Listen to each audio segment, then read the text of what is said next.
Praise lord అండి. ప్రభువైన యేసుక్రీస్తు నామంలో మీ అందరికీ కూడా వందనాలు. పరిశుద్ధ గ్రంథంలో నుంచి కొన్ని మాటల్ని మనం ధ్యానించుకుందాం. యోనా గురించి చూస్తే యోనా బైబిల్ గ్రంథంలో ఒక గొప్ప ప్రవక్త. యోనా అనే పేరుకు పావురం అని అర్థం వస్తుందండి. ఇతడి తండ్రి పేరు అమిత్తయి. రెండవ యెరోబాము పాలనలో ఉత్తర ఇశ్రాయేలు రాజ్యానికి ప్రవక్తగా ఉన్న గెత్హేఫెరు ఊరివాడైనట్టు రెండో రాజుల గ్రంథం 14వ అధ్యాయం 25వ వచనంలో మనం చూడొచ్చు. యోనా దేవుని యందు భయభక్తులు కలిగి ఒక గొప్ప ప్రవక్తగా అనేక మందికి సువార్త చాటాడండి. యోనాకి దేవుని నుండి వాక్కు వచ్చింది, నీవు లేచి నినివే పట్టణానికి వెళ్ళి దానికి దుర్గతి కలుగును అని ప్రకటించు, ఎందుకంటే దానిలో ఉన్న చెడుతనం నా దృష్టిలో చాలా ఘోరమైంది అని దేవుడు చెప్తాడు. అప్పుడు యోనా నినివే పట్టణం వెళ్ళడం ఇష్టం లేక ముప్పేకు పోయి అక్కడ తర్షీసుకు పోయే ఓడనెక్కాడండి. తర్షీసుకు పారిపోదాం అనుకున్నాడు. అసలు ఎందుకు దేవుడు నినివే పట్టణానికి వెళ్ళి సువార్త చాటమంటే దేవుని మాటకు లోబడకుండా తర్షీసుకు ఎందుకు వెళ్ళాలనుకున్నాడు?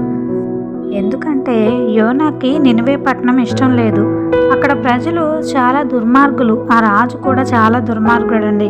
వారు పక్క రాజ్యాల మీద యుద్ధానికి వెళ్ళి ఆ రాజ్యాలను నాశనం చేశారు. వారు ఇశ్రాయేలీల్ని చాలా శ్రమ పెట్టారండి. బ్రతికుండగానే వారి యొక్క చర్మాలను ఊడతీశారంట. చాలా చిత్రహింసలు పెట్టారంట. ఇదంతా చూసిన యోనా ఆ పట్టణానికి దేవుని శిక్ష వెళ్ళాలి, వారు చేసిన దానికి దేవుడు వారిని శిక్షించాలి అని వారిని కాపాడకూడదు అనుకొని తర్షీసుకి పారిపోయాడు. తర్షీసుకి వెళ్ళే ఓడెక్కాడు. అప్పుడు దేవుడు సముద్రం మీద పెద్ద గాలి పుట్టించాడండి. ఓడ బ్రద్దలైపోయి వచ్చేంతగా సముద్రంలో తీవ్రమైన తుఫాను చెలరేగిందంట. ఆ యొక్క ఓడలో ప్రయాణిస్తున్న నావికులందరికీ కూడా భయం పుట్టిందంట. వారందరూ వారి వారి దేవుళ్లకు మొరపెట్టుకున్నారంట. ఓడలో ఉన్న సామాన్లన్నీ కూడా సముద్రంలో పడేశారంట. ఓడ ఏదైనా తేలిక పడుతుందేమో అని. అంతలో యోనా ఓడ లోపల భాగానికి వెళ్ళి నిద్రపోయాడంట. ఓడలో నావికులంతా కూడా యోనా దగ్గరికి వెళ్ళి, ఓరి నిద్రపోతా, నువ్వు ఇలా నిద్రపోతున్నావా? నీవు లేచి నీ దేవునికి మొరపెట్టు, ఒకవేళ ఆయన మనల్ని గమనించి మనల్ని కాపాడుతాడు అన్నారంట. ఓడలో ఉన్న వారందరూ కూడా అనుకుంటారంట, ఎవరి కారణంగా ఈ ఆపద మనందరి మీదకి వచ్చింది, చీట్లు వేసి తెలుసుకుందాం పట్టండి అని చీట్లు వేసినప్పుడు యోనా పేరు వచ్చిందంట. యోనాని చూసి వారంతా కూడా ఎవరి కారణంగా ఈ ఆపద మా మీదకి వచ్చింది, నువ్వు ఎక్కడి నుంచి వచ్చావు, నీదే వ్యాపారం, నీ దేశం ఏంటి, నీ జనం ఏంటి అని ప్రశ్నించడం మొదలుపెట్టారంట. అందుకు యోనా అంటాడంట, నేను హీబ్రూ వాడిని, యెహోవా పట్ల భయభక్తులు కలవాడిని, ఆయన ఆకాశాన్ని భూమిని సృజించిన పరలోకపు తండ్రి, ఆయన మాటను కాదని నేను పారిపోయి రావడం వల్ల ఇదంతా వచ్చింది అంటాడంట.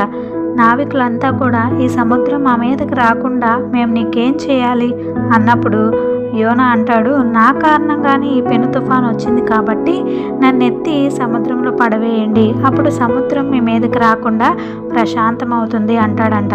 అయినా వారికి యోనాని సముద్రంలో పడవేయడం ఇష్టం లేదండి.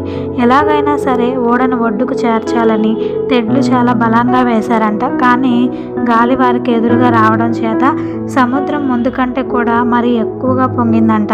వారంతా యెహోవాకి ప్రార్థన చేశారంట, యెహోవా నీ చిత్త ప్రకారం నీవు దీనిని చేసిద్వి, ఈ మనుష్యుడు బట్టి మమ్మల్ని లయం చేయకు, నిర్దోషిని చంపుతామన్న నేరము మా మీద మోపకు అని ప్రార్థించారంట.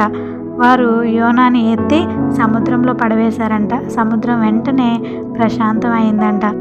అందుచేత ఆ మనుషులంతా భయపడి యెహోవాకి బలులు అర్పించి మొక్కుబడులు చెల్లించారంట. కానీ జాలిగల దేవుడు కదండి మన దేవుడు. మరి యోనా ప్రాణానికి ఎలాంటి హాని జరగకూడదు అని ఒక చేపకు ఆజ్ఞ ఇచ్చాడంట, యోనాని మృంగివేయమని. దేవుడు ఆ చేపను నియమించాడంట. యోనా 3 రోజులు ఆ చేప కడుపులో ఉన్నాడు. ఆ చేప కడుపులో ఉండి యెహోవాకి ప్రార్థన చేశాడంటండి, మొరపెట్టాడంట. దేవుడు జవాబిచ్చాడంట. మృత్యు లోకంలో ఉండి సహాయం కోసం ప్రాధేయపడ్డప్పుడు నా ప్రార్థన అంగీకరించావు. నీవు నన్ను అగాధ సముద్ర గర్భంలో పడవేశావు, ప్రవాహాలు నన్ను ఆవరించాయి, నీ అలల తరంగాలు ముంచివేశాయి, నీ పవిత్ర ఆలయం వైపు తిరిగి చూస్తాను అనుకున్నాడంట. నన్ను రక్షించు, ఈ అగాధంలో నుంచి బయటకు తీసుకురా, నేను నీకు కృతజ్ఞతలు చెల్లించి బలులు అర్పించి మొక్కుబడులు చెల్లిస్తాను, యెహోవా యొద్దనే రక్షణ దొరుకును అని ప్రార్థించాడంట. చూడండి ఎంత గొప్పగా ప్రార్థించాడు. ఎవరి దగ్గర మనకి రక్షణ దొరకదండి, యెహోవా దగ్గర మాత్రమే మనకి రక్షణ దొరుకుతుంది. కాబట్టి యెహోవా దగ్గరే రక్షణ దొరుకును అని ప్రార్థించాడంట. దేవుడు యోనా ప్రార్థన విని చేపకు ఆజ్ఞ ఇచ్చాడండి. చేప యోనాను నేల మీద కక్కివేసింది. ఆ తర్వాత రెండోసారి యోనాకు యెహోవా నుంచి వాక్కు వచ్చింది. నీవు లేచి నినివే మహానగరానికి వెళ్ళి నేను నీకు ఇవ్వబోయే సందేశం దానికి చాటించు. యోనా యెహోవా ఇచ్చిన ఆజ్ఞ శిరసావహించి నినివేకు వెళ్ళాడు. ఆ నగరం దేవుని అంచుల్లో గొప్పదంట. అది 3 రోజుల ప్రయాణం అంత పెద్దది. యోనా వెళ్ళి ప్రకటన చేశాడంట, ఇంకా 40 రోజులు నినివే నాశనం ఉంది అని.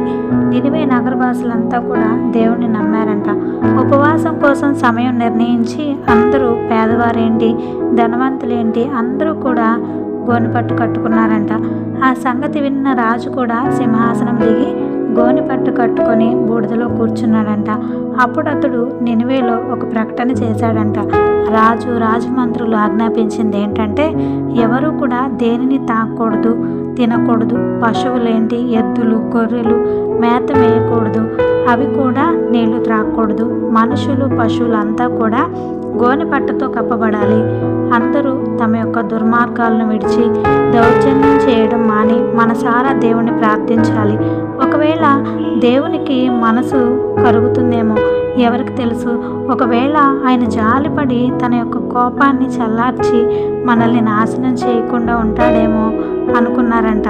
నినివే వారు ఇలా చేయడం, వారి చెడు ప్రవర్తన వదిలిపెట్టడం చూసి దేవుడు జాలిపడ్డాడండి. వారికి చేస్తాను అన్న కీడు చేయలేదు. ఇది యోనా దృష్టికి ఎంత మాత్రం మంచి అనిపించలేదు. ఎందుకంటే వారు చేసిన దుర్మార్గాలకి వారికి శిక్ష పడాలి అనుకున్నాడు. కానీ దేవుడు వారిని క్షమించాడు. అందుకే యోనా దేవునిపై కోపంతో మండిపడ్డాడు. యెహోవా, నేను నా దేశంలో ఇంకా ఉన్నప్పుడు ఇలా జరుగుతుందని చెప్పాను కదా. నీవు జాలికల దేవుడివి, త్వరగా కోపగించే దేవుడివి కావు, కరుణామయుడివి, విపత్తు కలిగించడానికి వెనక్కి తీసేవాడివి అని నాకు తెలుసు. అందుకే నేను తర్షీషుకు పారిపోవడానికి త్వరపడ్డాను అన్నాడు. ఇప్పుడు నేను బ్రతుకుట కంటే చావడం మేలు, నా ప్రాణం తీయంటూ యెహోవాకి ప్రార్థించాడంట. అందుకు యెహోవా, నీవు ఇలా మండిపడ్డం మంచిదా అని అడిగాడు. తర్వాత యోనా నగరం బయటికి వెళ్ళి దానికి తూర్పుగా ఒక చోట కూర్చున్నాడు. అక్కడ ఒక పందిరి వేసుకొని దాని నీళ్ళలో కూర్చొని నగరానికి ఏం సంభవిస్తుందో చూద్దామని అక్కడే ఉండిపోయాడు. దేవుడు ఏదో ఒక విధంగా ఆ నగరాన్ని నాశనం చేస్తాడు అని చూస్తూ ఉన్నాడు. దేవుడు యోనాకు కలిగిన బాధను పోగొట్టడానికి ఒక సొర చెట్టు పెరిగి అతడి తలపైకి వచ్చేలాగా యెహోవా దాన్ని సిద్ధం చేశాడండి. సొర చెట్టు చూసి యోనాకి ఎంతో సంతోషం వేసింది.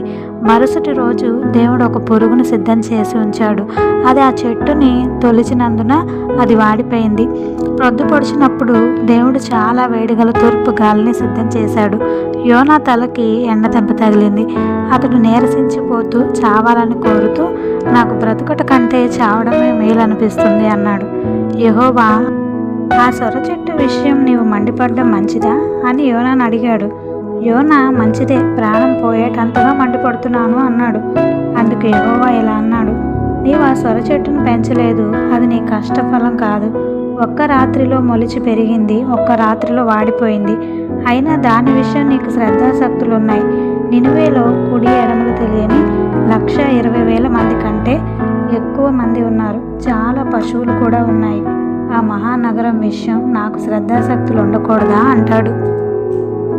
నా ప్రియ సహోదరులారా, దేవుడు జాలికల దేవుడండి. ఎంతటి పాపినైనా క్షమించే దేవుడు. తమ యొక్క తప్పులు తెలుసుకొని దేవుని దగ్గరకు రావాలే కానీ ఆయన వెంటనే క్షమిస్తాడు. మరి నినివే పట్టణ విషయంలో కూడా దేవుడు అదే చేశాడు. వారు ఎంతటి పాపాలు చేసినా, ఎంతటి దుర్మార్గతలు చేసినా దేవుని యందు పశ్చాత్తాపడ్డాడు, క్షమాపణ కోరారు. మరి వెంటనే ఉపవాసం ఉండి ప్రార్థించారు. వారి యొక్క చెడు పనుల్ని, వారి యొక్క దౌర్జన్యాన్ని, దుర్మార్గతని విడిచిపెట్టారు. దేవుని యందు పశ్చాత్తాపడ్డారు. దేవుడు వెంటనే వారిని క్షమించారండి.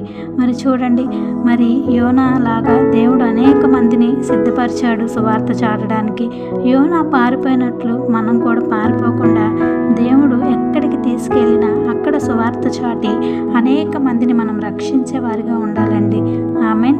God bless you.